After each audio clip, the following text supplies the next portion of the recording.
Semuanya, hai Sobat Pajak, kembali lagi sama aku Sita dan welcome back to Gusti Jeno Channel. Nah, udah lama banget kita nggak ketemu, dan di video kali ini aku mau sharing materi terkait dengan PPH 21 dokter.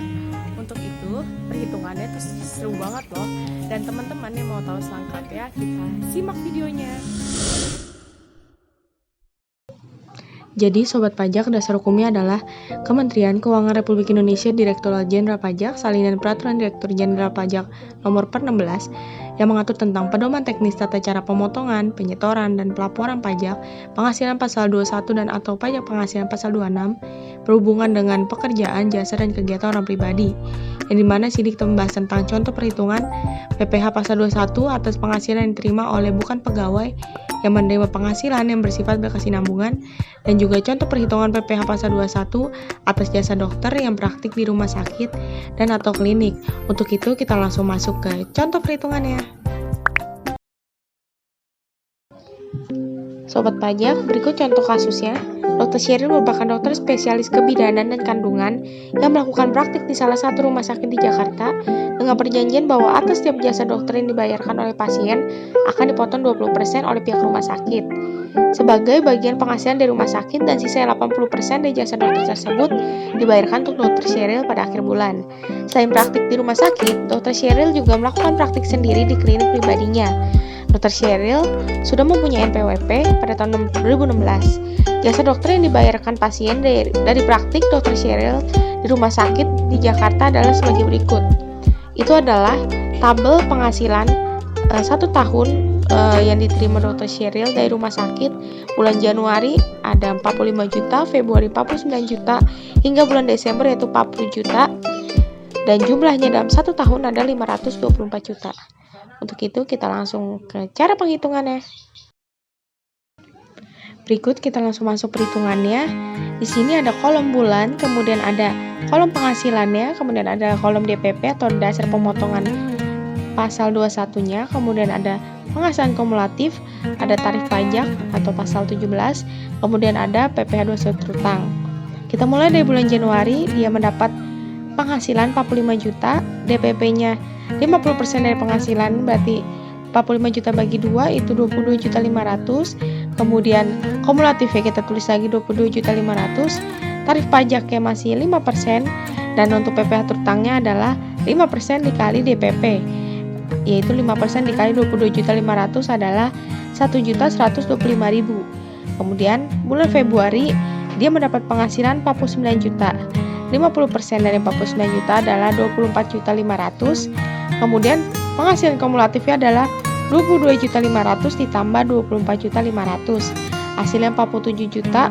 Dia masih pakai lapisan yang pertama yaitu 5%, dan pasal terutangnya ada 5% dikali 24.500.000 adalah 1.225.000. Untuk bulan Maret di sini dia mendapat penghasilan 47 juta dan 50%-nya adalah 23.500.000. Karena dia sudah lebih dari 50 juta, maka kita memakai dua lapisan yaitu 5% dan 15%.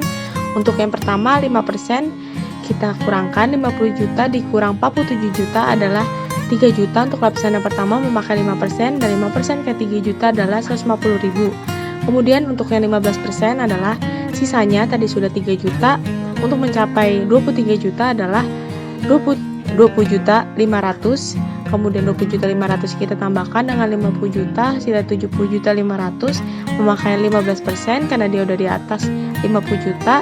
Kemudian 15% dikali 20.500.000 adalah 3.075.000. Kemudian bulan April dia mendapat penghasilan 40 juta, 50% adalah 20 juta, kemudian 70.500.000 ditambah 20 juta adalah 90.500.000. Kemudian masih 15%, dan 15% kali 20 juta adalah 3 juta. Kita lanjut ke bulan Mei, di sini penghasilan 44 juta, kemudian 50%-nya adalah 22 juta, kemudian 90.500.000 ditambah 22 juta adalah 112.500. Kemudian masih 15%, dan 15% dikali 22 juta adalah 3.300.000. Untuk bulan Juni penghasilannya 52 juta, 50%-nya adalah 26 juta, kemudian 112 juta 500 ditambah 26 juta 138 juta 500 sebagai kumulatif, kemudian masih 15% dikali 26 juta adalah 3 juta 900. Kemudian bulan Juli dia 40 juta, setengah dari 40 juta ada 20 juta, kemudian 138 juta 500 ditambah 20 juta adalah 158 juta 500, masih memakai 15%, kemudian BPH terutangnya 15% dikali 20 juta adalah 3 juta. Untuk bulan Agustus penghasilannya 35 juta, 50% ada 17 juta 500, kemudian kumulatifnya 158 juta 500 tambah 17 juta 500 adalah 176 juta. Dia masih makan 15%, 15% dikali 17 juta 500 adalah 2 juta 625. Kemudian bulan September penghasilannya 45 juta, 50%-nya adalah 22 juta 500, 176 juta ditambah 22 juta 500 adalah 198 juta 500 sebagai kumulatif. Kemudian masih makan 15%, BPH terutangnya ada 15% kali 22 juta 500 adalah 3 juta 375. Bulan Oktober penghasilannya adalah 44 juta, 50%-nya adalah 22 juta, kemudian kumulatif ya 198 juta 500 tambah 22 juta adalah 220 juta 500, kemudian masih 15%, 15% dikali 22 juta adalah 3 juta 300 sebagai PPH terutang. Kemudian bulan November dia dapat penghasilan 43 juta, 50%-nya sebagai DPP ada 21 juta 500, kemudian kumulatifnya adalah 220 juta 500 ditambah 21 juta 500, hasilnya 242 juta, kemudian masih 15%, dan 15% dikali 21 juta 500 adalah 3 juta 225. Untuk Desember, bulan terakhir, dia mendapat penghasilan 40 juta, untuk 50%-nya adalah 20 juta, karena dia sudah mencapai lebih dari 250 juta, maka kita menggunakan lapisan yang ketiga yaitu 25%. Di sini kita masukin lapisan yang 15%-nya dahulu. 242 juta mencapai 250 juta adalah ditambah 8 juta, kemudian masih 15%, dan 15% dikali 8 juta adalah 1.200.000 sebagai PPH terutang. Untuk lapisan 25%, tadi sudah 8 juta, untuk mencapai 20 juta adalah ditambah 12 juta. Kemudian untuk kumulatifnya 250 juta ditambah 12 juta adalah 262 juta.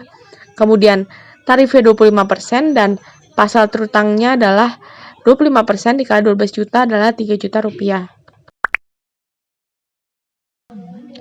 Untuk jumlah penghasilan yang diterima Dr. Sheryl satu tahunnya adalah 524 juta, untuk DPP-nya adalah sebesar 262 juta, dan untuk pasal 21 terutang yang harus dibayar adalah sebesar 35 juta 500 dalam satu tahunnya. Nah, itu dia cara perhitungannya. Semoga bermanfaat. Terima kasih teman-teman untuk yang sudah menonton, dan see you, bye-bye.